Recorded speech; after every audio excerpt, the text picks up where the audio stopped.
Day one of the 2022 NFL Draft is in the books. Cleveland will finally make their pick today. So who is your top draft target? Now that we know 32 names are off the board, let me know who your top guy is for the Browns at pick number 44.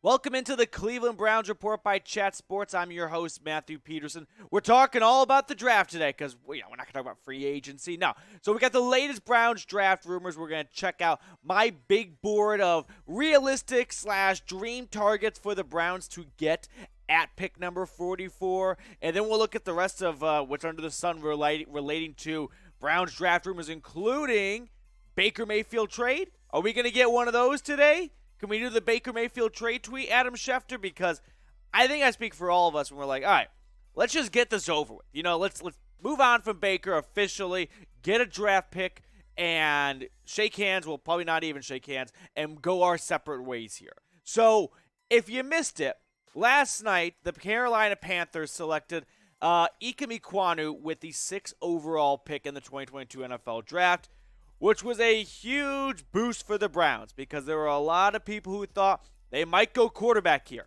They might go with Malik Willis or Kenny Pickett. No, instead they go offensive line, which makes you think, does that mean they're going to trade for Baker today? Well, David Newton, who covers the Panthers for ESPN, said this a little while ago. Carolina Panthers general manager Scott Fitter met with Sam Darnold on Monday and told the number 3 pick of the 2018 NFL Draft there's a pretty good chance the team will add a quarterback during the upcoming draft weekend. Notice how he didn't say draft a quarterback because they're running out of time to do it. This is their entire draft arsenal this year. They don't pick it all today in round 2 or round 3. They traded their 2nd rounder for Sam Darnold, and they traded their 3rd rounder for C.J. Henderson. Do they really want to wait till round 4 or 5 to draft a quarterback? You really want Jack Cohn to be the competition you bring in for Sam Darnold? I don't think so. I think a much better scenario for Carolina and for Matt Rule to keep his job is to bring in better competition in Baker Mayfield. Okay? Don't just sit back and let Sam Darnold be the reason why you lose your job, Matt Rule. Now, another quarterback that's still on the market is Jimmy Garoppolo.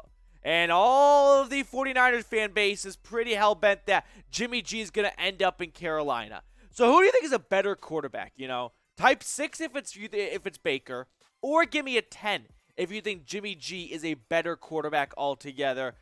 I think we know what Jimmy Garoppolo is as a quarterback.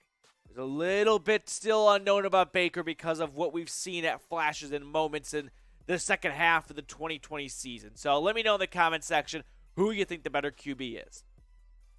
Now, what does a QB trade look like at this point? Now that the first round's done, what could we expect? It's difficult to say because when you're trading someone who's got an $18 million price tag and entering the final year of their contract, it's not very tempting for the receiving end. They don't want to trade assets away, pay someone $18 million, find out it doesn't work, and then go, all right, we're just going to go a separate way after this. Here's a rough idea, though, I think.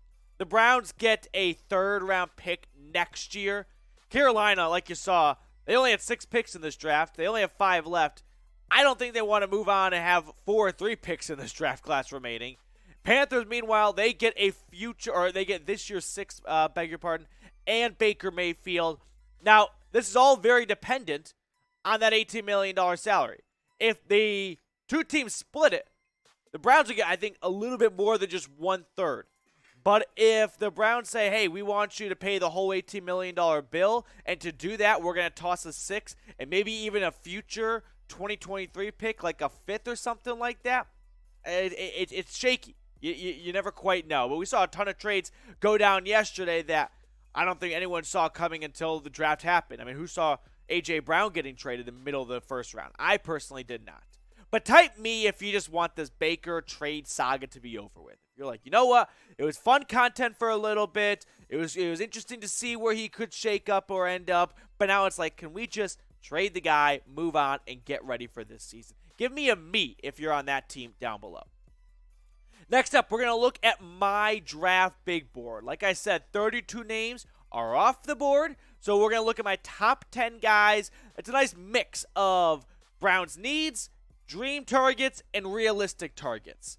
But before we get to that, we are closing in on 8,000 subscribers. Appreciate all of you that have already subscribed to the channel. But if you're coming across us for the first time and you're wondering what we do, we get you free Browns news and rumors content. And of course, right now, we're going to be talking about the draft, breaking down every single pick. So hit that big red button and subscribe. Now, my big board for remaining players. It's unfortunate we saw 6 wide receivers go in round 1 because that just, shortened the pool a little bit for round 2. But here's my big board. I've got Nakobe Dean, number 1. I thought he'd be a first-round pick. I don't know if the Browns are really interested in drafting a linebacker. That's not one of their biggest needs, but he's by far the best player remaining. David Ojabo would be an interesting pick because he's coming off that Achilles. We'll break some of these guys down more depth in a moment. But Pickens, Mafe, and Travis Jones after that. I got Logan Hall, nice versatile guy you can move around the line. Arnold Ebiketie, the edge rusher from Penn State. What about Christian Watson, the athletic freak from North Dakota State? Perrion Winfrey was a standout at the Senior Bowl, and I'm a coward. I couldn't decide at number 10. So I split it between Skyy Moore and Drake Jackson, wide receiver out of Western Michigan, and the edge rusher out of USC. First, David Ojabo, though, because I don't think Nakobe Dean is likely for Cleveland at 44. I bet he goes before then. I don't see the Browns trading up for him. But Ojabo, I think, is not that far of a stretch. He was awesome last year. We'll show you his stats in just a moment, but he picked up football really quickly. It's unfortunate that he's coming off that torn Achilles, which is going to set him back for quite some time. But like I said, doctors, they've got the whole medicine thing down these days. So maybe Ojabo doesn't miss the entire 2022 season. Maybe he can come back in December to help with a playoff push. How sick would that be? And to get a guy who had 11 sacks last year and 5 forced fumbles at pick number 44, pretty great to me. Another popular pick, George Pickens. This is a name we have talked about a ton because in some people's eyes, he's a top 5 wide receiver in this draft class. And he may be the 7th or 8th receiver taken. So great value, right, if you want to look at it from that perspective of getting him in the middle of the 2nd round. He's got some red flags when it comes to off-the-field concerns. He loves to get a little frisky with the DBs, and some say he may not be pro-ready and needs a veteran mentor in a locker room to help him mature and grow. That's fine. You got Amari Cooper. He's been a pro for quite some time. Another slight hiccup is the stats right there. 90 receptions, 1,300 yards, 14 touchdowns. You'd probably like to see a bigger sample size. Unfortunately, he's been injured the last 2 seasons in Athens. Last year only playing in 4 games, coming back late in the season to help them win the Natty. But you're really looking at his freshman year stats from 3 years ago. You're going to draft someone who you haven't seen much of the last 2 seasons? He played in just 12 games combined the last 2 years. But when you watch him play, the dude's awesome. I mean, the tape speaks for itself. He just doesn't let a football near him hit the ground. I don't know what other comp to give other than he's very good at catching footballs, and that's what you want your wide receiver to do. If you joined us yesterday for the NFL Draft at Chat Sports, appreciate you being there. Make sure you tune in live for the NFL Draft today and tomorrow as well. We'll be going live not only for rounds 2 and 3, but the entirety of the NFL Draft weekend. We're getting things started at 6 p.m. Eastern. I'll also be hopping on the live show, so if you want to see this friendly face and this decent, not really dad bod with my dad polos, make sure you're joining us over at youtube.com/chatsportstv. What about Travis Jones? You know, for all the people out there that say, Matthew, I want a defensive tackle. Well, Travis Jones is your guy. He is a prototypical one-technique nose tackle that is going to gobble up a guard and a center and free up JOK like Kobayashi, to get him into the backfield. He was great at the Senior Bowl, and there's not much more the stats can say, right, when you talk about a pass rusher. Now, 4.5 sacks. He's got some quickness, but don't expect that. Look at the picture. He's sacking a quarterback from Holy Cross right there. Yeah, no offense, but you're not going to see many Holy Cross QBs make it in the NFL. Another guy on the front line to watch for, Logan Hall. He's got him down as edge. You can just put defense because he can line up anywhere from 1 to 5, okay? You want to move him out D-tackle? Fine by him. You want to put him in edge rusher opposite Myles Garrett for obvious passing situations and bump Chase Winovich to like an outside linebacker? He can offer that versatility as well. Awesome size, awesome power.